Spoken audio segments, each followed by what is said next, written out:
Assalamualaikum warahmatullahi wabarakatuh. Selamat pagi semuanya, mudah-mudahan dalam keadaan sehat walafiat. Perkenalkan, nama saya Wuni Matsukudana Sasmita, salah satu dosen program studi akuntansi di Sekolah Tinggi Ilmu Ekonomi Pasundan. Spesialisasi saya adalah mengajar mata kuliah di bidang konsentrasi manajemen sumber daya manusia. Dalam video ini, saya mensimulasikan salah satu mata kuliah yang saya ampuh, yaitu MSDM, dengan bobot 3 SKS. Pada mata kuliah ini, mahasiswa mempelajari mulai dari konsep dasar filosofis manajemen, proses perencanaan, pengadaan, dan perekrutan sumber daya manusia, dan sehingga proses-proses selanjutnya, yaitu pemeliharaan sumber daya manusia, PHK, dan pensiun. Interaksi yang saya gunakan, baik di dalam kelas maupun di luar kelas, berbasis pada pendekatan Student Centered Learning atau SCL, di mana metode ini menekankan pada partisipasi aktif mahasiswa dalam proses pembelajaran. Beberapa interaksi yang saya gunakan dalam mata kuliah ini yaitu, pertama, 1. Kuliah interaktif. Setelah memaparkan materi, kemudian saya memberikan pertanyaan yang menjadikan pemicu, sehingga melatih mahasiswa berpikir kritis dan berani menyampaikan pendapat. Yang kedua adalah group discussion. Jadi, mahasiswa mendiskusikan sebuah topik, lalu membagikan hasil pemikirannya di depan kelas. Yang ketiga adalah case study. Jadi saya memberikan kasus real yang kemudian didiskusikan oleh mahasiswa. Saya berusaha membangun interaksi mata kuliah ini melalui berbagai media, yaitu yang pertama WA Group, kedua Google Classroom, ketiga Zoom Meeting, dan yang keempat adalah YouTube channel, di mana kedepannya channel ini akan saya kembangkan sebagai salah satu sarana dalam pembelajaran interaktif. Untuk segi penilaian atau asesmen, mahasiswa dapat mengetahui dengan jelas atau transparan mengenai penilaian dari jumlah pertemuan, tugas, keaktifan di kelas, serta nilai UTS dan UAS. Berikutnya, saya akan menampilkan cuplikan video pembelajaran yang membahas satu materi di perkuliahan MSDM, yaitu yang pertama adalah pengantar MSDM.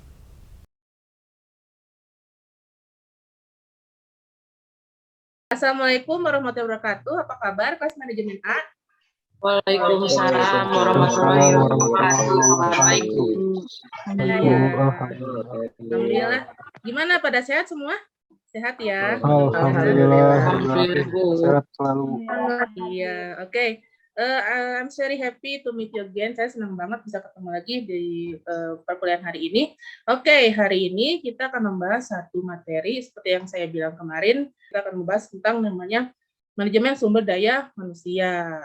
Nah, sekarang kita lihat dulu nih, manajemen. Nah, apa sih yang ada di dalam benak kalian kalau dengar kata manajemen? Kita jangan baca dulu ke slide nih. Saya mau nanya dulu nih, manajemen. Kalau misalnya di benak kalian dengar kata manajemen itu apa sih gitu? Saya mau tahu opininya. Siapa yang mau kasih pendapat? Kalau menurut Nova, manajemen itu sudah bisa memanage entah dari segi sumber daya manusianya, entah dari pemasarannya, MSDM-nya, sama operasionalnya. Jadi manajemen itu sudah mencangkup ke semuanya untuk mengatur tujuan dari perusahaan itu sendiri. Terima kasih, Bu. Jadi dari kata manajemen itu kita bisa tahu bahwa intinya itu bagaimana mencapai sebuah tujuan. Nah, sekarang kita lihat dari manajemen, the art of getting work done. Artinya bagaimana sih kita seni mengerjakan sesuatu tapi melalui orang lain. Nah, jadi ada kata ini underline-nya orang lain ya.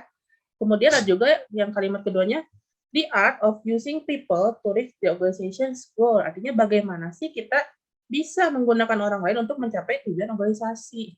Secara universal, manajemen itu diperlukan oleh berbagai bentuk, tipe, dan level area organisasi. Gitu ya. Nah, berikutnya kenapa sih kita mempelajari manajemen? Nah, karena banyak yang butuh gitu ya, mulai dari UMKM gitu ya, atau maksudnya home industry, sampai ke perusahaan multinasional itu butuh orang yang bisa memanage. Kenapa sih kita mempelajari manajemen? Karena bermanfaat ya, bermanfaat sekali dalam mengembangkan karir gitu ya. Apalagi nanti misalnya ada yang melanjutkan ke jenjang master. Nah, banyak sekali korporasi atau perusahaan itu yang menghargai gitu ya orang-orang dengan skill dan background pendidikan, terutama yang punya title Master Management of Management, Master of Management Business, dan sebagainya. Nah, berikutnya manajemen itu adalah kunci untuk mendapatkan berbagai ilmu lainnya. Jadi, Manajemen itu bisa membantu kita untuk mempelajari hal-hal yang tidak dipelajari secara formal gitu ya. Berikutnya, kita baca sebentar deh gitu ya. Manajemen itu dari dulu awalnya seperti apa sih gitu ya? Apakah ujug-ujug gitu ya, apa tiba-tiba jadi manajemen seperti sekarang gitu ya? Tentunya aja akan ada awalnya ya, akan ada sejarahnya gitu ya. Nah, sekarang saya akan kasih brief history of human resource management. Yang pertama adalah generasi pertama. Tuh, lihat aja tahunnya, tahun 1800 sampai 1140. Manajemen pra-personalia. Nah, loh, pra-personalia artinya manusia itu masih disejajarkan dengan mesin, ya, tidak manusiawi sama sekali lah, gitu ya. Nah, kenapa gitu? Kenapa sih majikannya kayaknya olo-olo gitu ya? Kenapa majikannya atau bosnya olo-olo? Karena gitu kan ya pada masa itu memang sumber daya alam itu yang lebih dihargai, ya. Dan gitu kan ya, karena misalnya waktu pada masa itu ya, orang yang cari kerja itu lebih banyak dibandingkan jumlah lapangan pekerjaan gitu ya. Jadinya gitu kan ya, misalnya nih, satu pegawai itu sakit, terus bisa aja diganti dengan pegawai lain dengan mudah gitu ya, nggak usah pakai nggak usah pakai seleksi segala macam. Soalnya yang mau kerja juga banyak gitu ya. Makanya sumber daya alam itu justru lebih berharga. Nah, berikutnya adalah generasi kedua, tuh mulai masuk ke personal management. Ya, di sini manusia masih dianggap sebagai mesin, tapi gitu ya, mulai adanya pengelolaan sumber daya manusia yang lebih baik, gitu ya. Jadi mulai diperhatikan lah, ada namanya serikat pekerja, gitu kan ya. Terus mulai adanya analisis jabatan atau job analisis, gitu ya. Artinya dipilah-pilah gitu ya. Tugasnya misalnya untuk pekerjaan A apa aja, terus kemudian kualifikasi orang yang mendudukinya apa aja, kemudian spesifikasi misalnya orang yang harus mengisi jabatan itu gimana, itu mulai diperhatikan, ya. Nah, ini pada tahun 45 sampai 60-an nih, mulai situasinya kayak gitu, ya. Jadi it's much better lah dibanding dianggap sebagai mesin ya, meskipun masih rada sedikit gitu ya, seperti itu, ya. Nah, berikutnya adalah generasi ketiga, 65 sampai 70-an lah ya. Nah, ini mulai muncul namanya human resource management. Ya, manusia itu mulai dianggap sebagai subjek gitu ya. Dan mulainya human resource management berlangsung gitu ya. Nah, di sini perilaku dan motivasi kerja merupakan isu-isu yang penting gitu ya. Artinya bagaimana sih gitu ya manusia itu bisa dimotivasi dan bisa dioptimalkan gitu ya, baik pekerjaannya maupun perilakunya gitu ya, supaya sesuai dengan keinginan organisasi atau keinginan atasan lebih tepatnya seperti itu ya. Nah, berikutnya ada generasi keempat atau strategic human resource management. Ini dari tahun 75 sampai tahun berapa? 90-an lah ya. Nah, mulai diterapkan pola strategi dalam mengelola manusia gitu ya. Dan perusahaan atau organisasi mulai menyadari bahwa pekerja itu merupakan aset perusahaan gitu ya. Jadi tidak diperlakukan semena-mena gitu. Yang namanya aset kan pasti diperlakukannya lebih baik gitu kan ya. Kemudian mulai diperhatikan berbagai sisi gitu ya. Yang namanya juga kita bekerja sama manusia ya.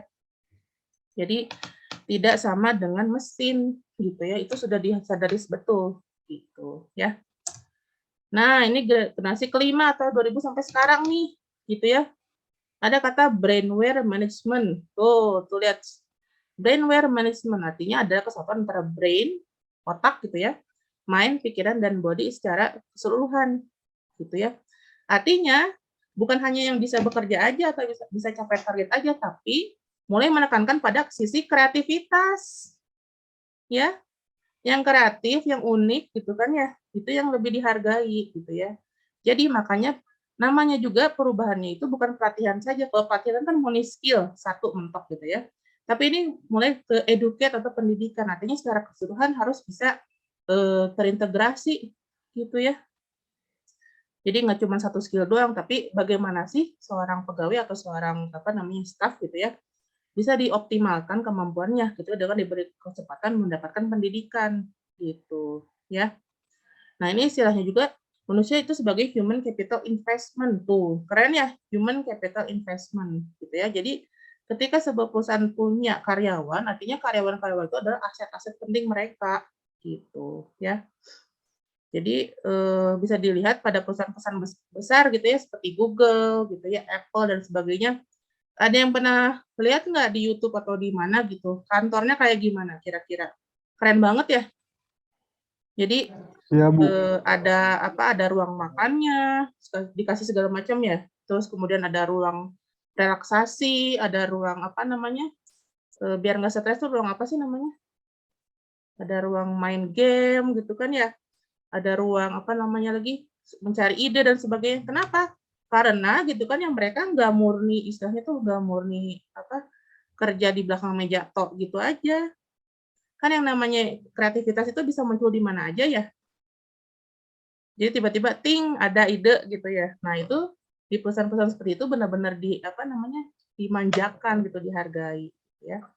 Karena ini hubungannya dengan kreativitas. Seperti itu ya. Nah, ini perubahan yang nyata itu dari fungsi MSDM itu tadinya kan spesifikasi terpisah-pisah ya. Misalnya bagian keuangan aja gitu ya. Atau enggak misalnya bagian operasional aja. Nah, sekarang itu mulai tergabung dan bahkan harus tergabung gitu kan ya. Jadi harus menyambung antara satu dengan yang lainnya gitu ya. Jadi nggak bisa kepisah-pisah lagi. Jadi kalau misalnya bikin proyek ya nggak bisa masing-masing gitu ya, harus semuanya kerjasama gitu ya. Itulah ciri khas dari generasi yang kelima atau maksudnya generasi manajemen sumber daya manusia yang kontemporer, yang modern seperti itu ya. Nah, ini kita lihat ya, ada judulnya manajemen personalia versus manajemen SDM tuh ya. Nah, ini saya mau tekankan bahwa di sini manajemen personalia itu lebih mengarah pada kegiatan administratif gitu ya. Jadi lebih kayak ke istilahnya itu hal-hal yang berhubungan dengan administratif supaya rapih gitu ya, supaya tidak acak-acakan. Misalnya mulai dari sistem penggajian gitu kan ya, pengupahan, kemudian hukum ketenagakerjaan gitu ya. Terus misalnya kalau misalnya pegawai itu kehadiran gitu kan ya, terus apalagi dan sebagainya. Itu kan tugas dari personalia gitu ya. Jadi lebih ke administratif. Nah, bedanya apa dengan manajemen sumber daya manusia? Nah, kalau manajemen sumber daya manusia itu tanggung jawabnya apa? Bagaimana sih mengarahkan pekerja gitu ya sebagai salah satu sumber daya utama untuk bisa berkontribusi pada kesuksesan organisasi gitu ya. Artinya supaya optimal pegawai itu harus diapain sih gitu kan ya. Apakah harus dimarahin terus? Ya enggak kan ya. Harus balance gitu ya. Antara diberi teguran, diberi tanggung jawab, diberi pujian itu itu semua harus balance. Nah, itulah fungsi dari manajemen, salah satu fungsi ya, part of gitu ya, dari manajemen sumber daya manusia.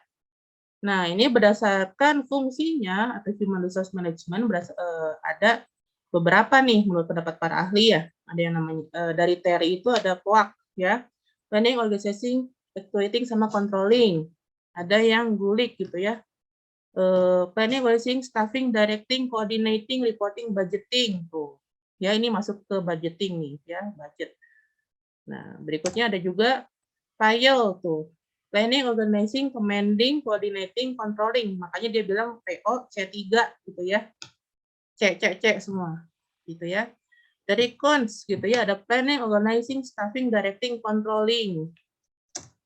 Nah, dari Bapak Siagian, planning, organizing, motivating, controlling, evaluating. Ya. Tapi ujung-ujungnya sama semua. Apa kira-kira? Berarti ada unsur merencanakan, terus ya, Mengorganisasikan. terus apa lagi?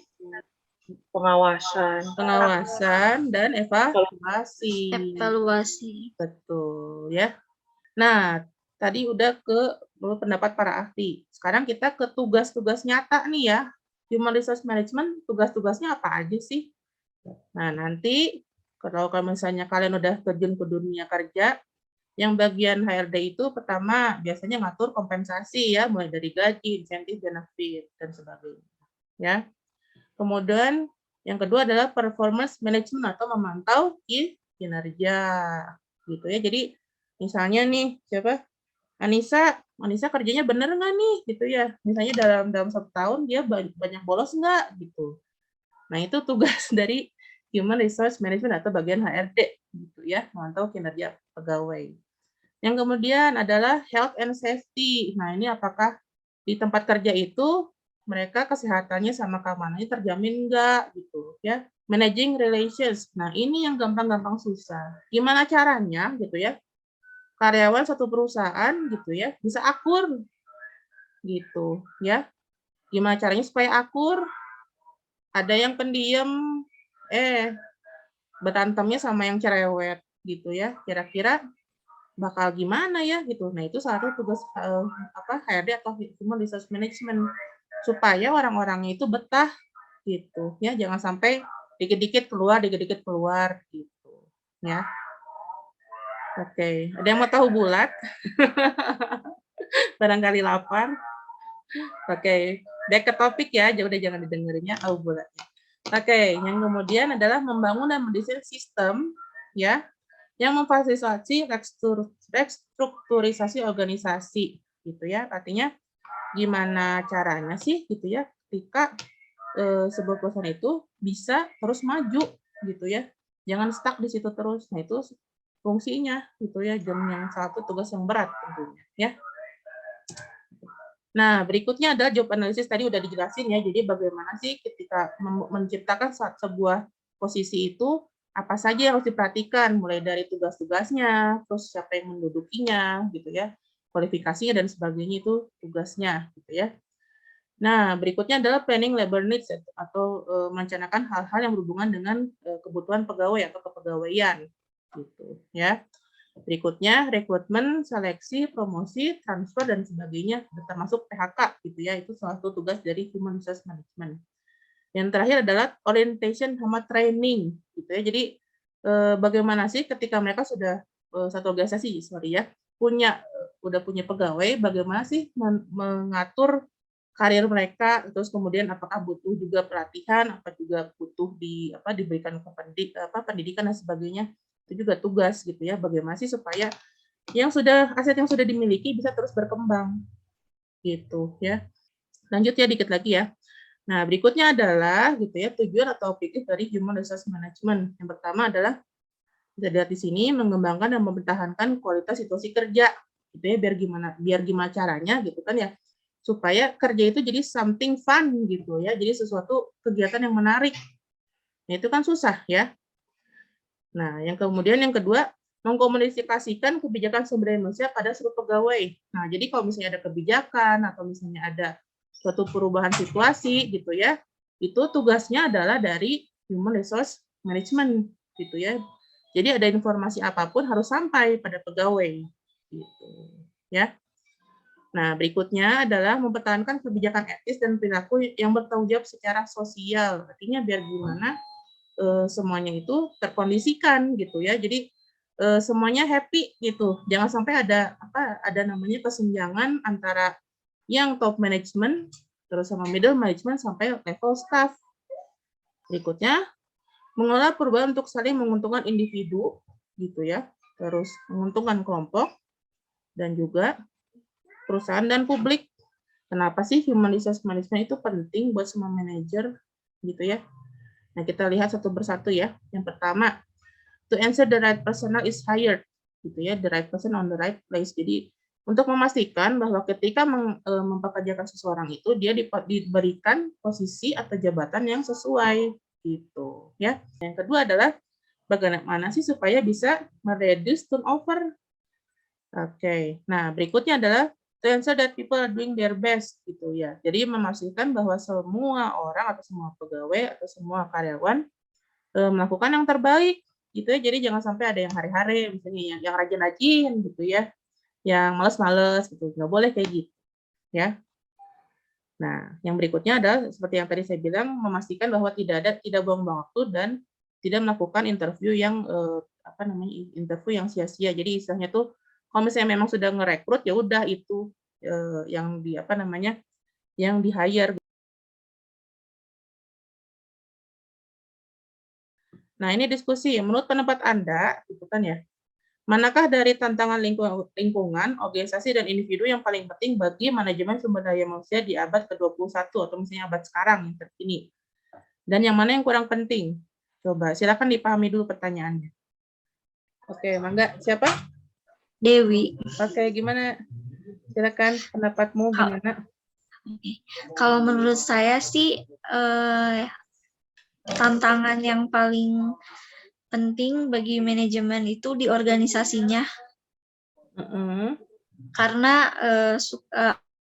alasan antara kompetisi yang dihasilkan oleh institusi bersistem pendidikan dengan kompetisi yang sesungguhnya yang dibutuhkan oleh industri gitu. Oke. Ada lagi? Thank you ya pendapatnya, bagus loh. Kalau menurut Nova, tantangan yang yang paling penting tuh di organisasi, karena di setiap perusahaan itu yang paling penting di antara yang lain itu organisasinya.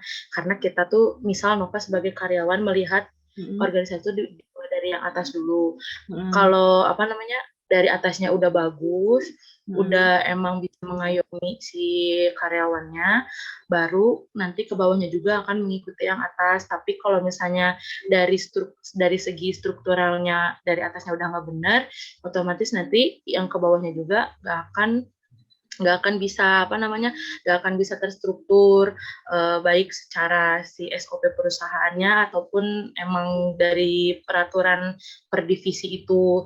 Cuman kalau menurut Nova yang kurang pentingnya itu yang lingkungannya, karena Nova melihat banyak kasus untuk saat ini lingkungan tuh tidak berpengaruh, karena misalnya dari lingkungan itu nggak nyaman atau misalnya kurang mengenakan dari segi individual atau mau tidak mau kita tetap harus kerja gitu, entah itu nyaman, entah itu ada masalah, entah itu emang dari satu sisi antara individu itu memang ada problem, mau nggak mau kita harus tetap kerja di situ.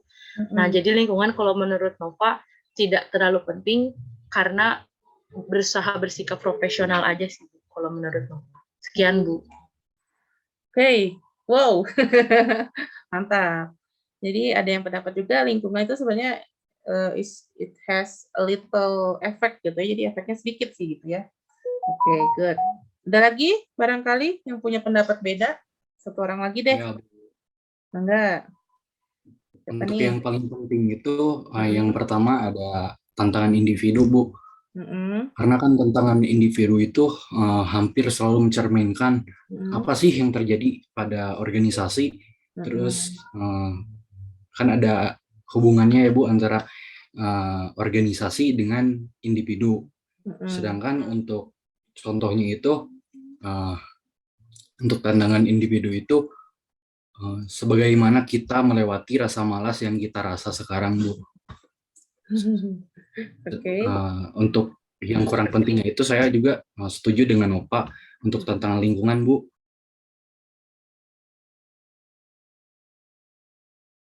Ya, oke. Very good gitu ya. Jadi hari ini materinya insya Allah mudah-mudahan sudah disampaikan. Adakah pertanyaan dulu sebelum saya menutup sesi sesi perkuliahan hari ini? Saya Bu mau tanya. Boleh, siapa? Gimana Dewi? Dewi Yulianti. Gimana Dewi? Jadi misalkan perusahaan atau manajemen MSDM itu udah melakukan pengembangan, misalnya kayak melakukan pelatihan kerja pada karyawan atau sebagainya gitu. Namun setelah dievaluasi lagi tidak ada peningkatan gitu. Tidak ada peningkatan atau misalnya peningkatannya dikit banget gitu ya? Nah ya, nah terus MSDM dalam menghadapi itu gimana gitu? Nah, oke. Tanya bagus. Tapi sebelum saya ngejawab, silakan teman-temannya dulu yang ngejawab. Enggak? Ada yang masih pendapat enggak? Udah diusahakan gitu supaya ada perubahan, tapi ternyata perubahannya dikit. Kira-kira gimana tuh? Apa yang harus dilakukan? Ada yang mau kasih pendapat enggak? Tanyaan bagus nih. Ayo, silakan. Kayaknya kurang motivasi ya, Bu, kalau kayak gitu. Iya, pertama jadi bikin kurang motivasi ya. Maksudnya motivasinya rendah gitu ya. Udah diginiin, digituin, motivasinya rendah. Oke. Terus apa lagi? berarti strateginya yang harus dirubah mungkin. Mungkin pendekatannya kurang kurang kena gitu kan ya, berarti kan si leadernya gitu ya atau manajernya harus ganti strategi nih, gimana caranya gitu supaya ada efeknya gitu kan ya. Jadi jangan mandek aja gitu. Misalnya dibubarin gitu ya perusahaannya, jangan gitu ya. Jadi ganti strategi gitu, seperti itu ya. Menurut saya sih seperti itu. Gimana? Ada lagi yang mau kasih pendapat? Dari segi kedisiplinan mungkin Bu, tanggung jawab akan tugasnya. Jadi dikasih lagi pemahaman gitu ya, bahwa Anda punya tugas, punya tanggung jawab ini gitu ya. Jadi harusnya Anda bisa bisa lebih baik lagi seperti itu. Gitu mungkin ya maksudnya Kevin ya. Iya Bu. Lebih ke tanggung jawab tugasnya gitu Bu. Harus lebih optimal lagi. Iya, diberi consciousness gitu ya, bahwa Anda itu punya tugas ini. Mestinya jadi Anda harus lebih lebih disiplin. Ya. Oke, seperti itu. Baiklah, paling kalau misalnya ada yang masih mau melanjutkan diskusi, kita lakukan saja seperti biasa di WA group ya. Jadi diskusi ini kita lanjutkan di WA group, dan sana kita masih bisa melanjutkan bertukar opini dan sebagainya ya. Silakan kalau misalnya ada yang mau menyanggah juga. Oke, seperti itu. Terima kasih atas kehadirannya di perkuliahan hari ini. Alhamdulillah. Saya harap tetap jaga kondisi, tetap jaga melakukan prokes gitu ya, karena yang namanya virus COVID itu masih ada. Sampai bertemu lagi nanti di perkuliahan selanjutnya. Sekian dari saya. Wabillahi taufiq wal hidayah. Wassalamualaikum warahmatullahi wabarakatuh. Makasih Bu. Tadi sudah kita lihat cuplikan video pembelajaran. Demikianlah PDD UKT-PT di bidang pengajaran. Saya juga melampirkan link lengkap rekaman micro teaching serta RPS di dalam deskripsi video ini. Demikian dari saya. Wassalamualaikum warahmatullahi wabarakatuh. Terima kasih.